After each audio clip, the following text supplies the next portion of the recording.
Hi guys. आज आपको बताएंगे टॉक्सिक पर्सन एंड नार्क नार्सिसिस्ट कितने प्रकार के होते हैं, ये कितने तरह के ये होते हैं। तो ये दो प्रकार के होते हैं, कोवर्ट एंड ओवर्ट। तो अब ये क्या आपको प्रॉब्लम क्रिएट कर सकते हैं, इसके बारे में अगर हम बहुत ज़्यादा डिटेल बताएंगे तो, लेकिन आज हमें लगा आपको इसके बारे में एटलीस्ट कुछ तो इन्फॉर्मेशन दे।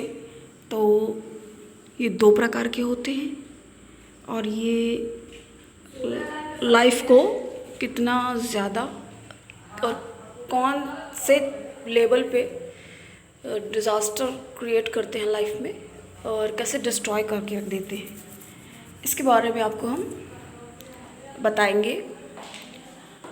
तो power, affection and good job, wealth, हम बता रहे हैं आपको इसके बारे में कि ये सारी चीज़ें जो काफ़ी ज़्यादा आपकी लाइफ में इम्पॉर्टेंट होती हैं, उन चीज़ों के लिए ये बहुत ज़्यादा अफेक्ट करते हैं। Mind games so much interesting, उनके लिए ये बहुत ज़्यादा एक जॉब होता है कि आज हम थोड़ा एक्चुअली बनाने के नहीं थे मूड में। हमें पता है कि हमें आपको बना के प्रोवाइड कराना चाहिए, तो आपको भी लगेगा कि पता नहीं, कभी लगता होगा कि नहीं आ रहे हैं तो कैसे क्या हुआ। इसलिए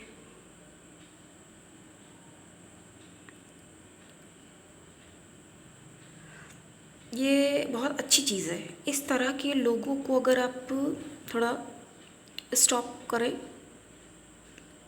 कि आप कुछ लोग ऐसे होते हैं ना, ये इसके लिए हम आपको बहुत जल्दी और बहुत अच्छा सा वीडियो बना देंगे, इसको बहुत ज़्यादा क्लियर करेंगे। अब जैसे हमने वाला भी बताया था, तो भाई वाले पे ही रुक के अटेंशन सीकर और अटेंशन गेनर वाला अगर आपने नहीं देखा तो आप जाके उसको देखिए। उसमें हमने बताया था कि वो जब भाई वाले पे जाकर ही रुक गया था, उसके आगे का हम आपको बहुत जल्दी बताएंगे कि ये और किस टाइप से हो सकते हैं। जैसे ये कोई भी हो सकता है फैमिली में, एक्चुअली ये ऐसे ही होते ही हैं लोग, अगर आप समझेंगे तो क्लियर होगा। जैसे मैं बताया जेलस सिस्टर, जेलस ब्रदर, जी हाँ, इसका यही नाम होता है। ये हो सकते हैं real, but I think you understand, आप समझ गए हैं। और देखिए, एक बात हम आपको ये बताएंगे कि यहाँ हर किसी को तो नहीं कहा जा रहा है, क्योंकि अब किसी की हर एक की लाइफ एक जैसी तो नहीं होती ना, तो ये वही समझ पाएगा। तो कई लोगों को तो देखिए ऐसे माहौल में नहीं रहते ना, तो उनको समझ में भी नहीं आता कि आखिर ये कौन सी बात हो रही है, कौन से टॉपिक पे है ये। और इसको अगर आप समझने की ट्राई करेंगे, कोशिश करेंगे, तभी ये चीज़ आपको क्लियर हो सकेगी। क्योंकि अगर ये आप समझने की कोशिश करेंगे तो कई बार आप बहुत ज़्यादा इमोशनल भी होंगे।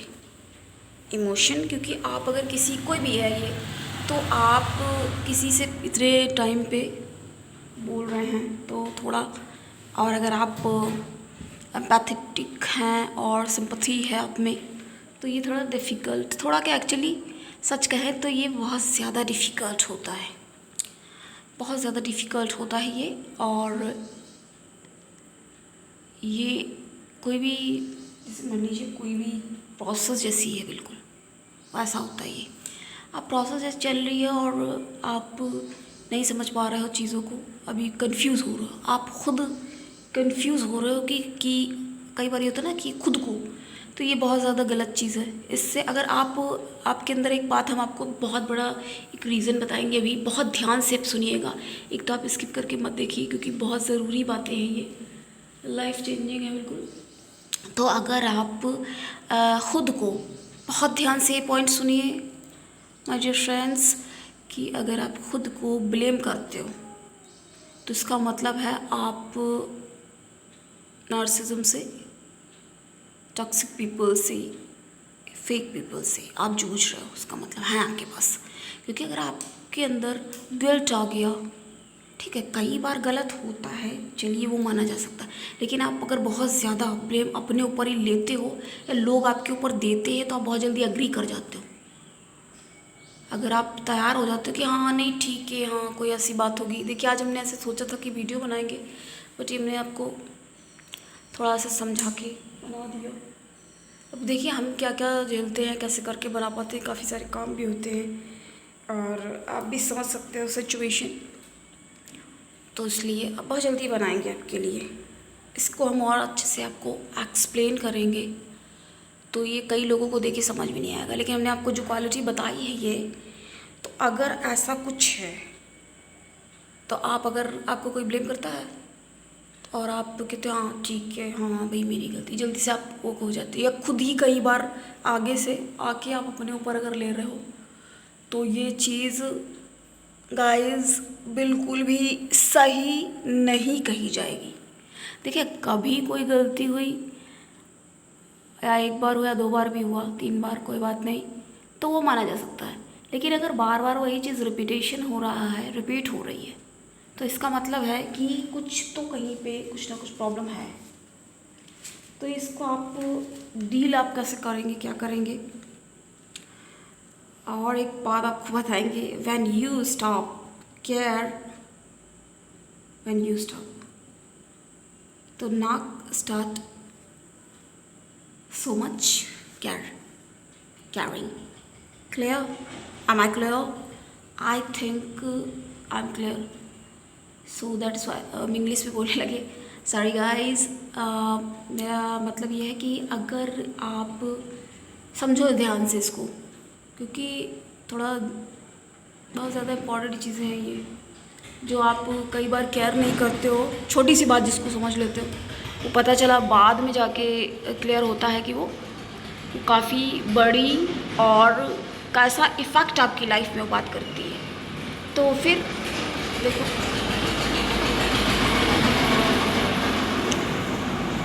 आप ये नॉइज़ अवॉइड करिए और मेरी बात को आपने ध्यान से सुना, अच्छी बात है। अब लग नहीं रहा हम ज़्यादा बड़ा और बना पाएंगे, बाद में आपके लिए बहुत अच्छे से बनाएंगे। फिर मैंने कुछ पॉइंट्स आपको क्लियर किए हैं, अगर आपको एक बार भी नहीं क्लियर होता आप दोबारा इसको सुनिए, क्योंकि ये आपके ही बेनिफिट के लिए है। क्योंकि इस तरह की हमने पता क्या पाया, हमने ये इसलिए सोचा कि हमें लगा ये, आई थिंक कि ये हमें करना चाहिए, बनाना चाहिए, क्योंकि हिंदी में इतना है नहीं इसके लिए अवेयरनेस। इंग्लिश में तो मैंने देखे हैं कई हैं, पढ़े में इतना टाइम भी वैसे नहीं होता है, लेकिन थोड़ा सा देखा तो ये और एक बहुत बड़ी क्वालिटी है, बहुत बड़े, इसीलिए तो मैंने नाम रखा ना, अटेंशन सीकर बहुत ज़्यादा होते हैं ये, बहुत बड़े। मतलब आपको ये आइडिया ही नहीं हो पाएगा कि भैया ऐसा है, इसके साथ जो है ये है, ऐसी प्रॉब्लम है, ये दिक्कत है, प्रॉब्लमेटिक पर्सन। ओके, तो आज के लिए इतना ही, मिलते हैं फिर नेक्स्ट टॉपिक के साथ। तब तक के लिए अपना बहुत ख्याल रखें, be happy, careful, be careful, bye and take care. क्योंकि ये टेक केयर, आपको अपनी केयर करना, ये भी आपकी ज़िम्मेदारी है। आप सबकी ज़िम्मेदारी उठाते हैं तो आप अपनी भी ज़िम्मेदारी लें। Take care.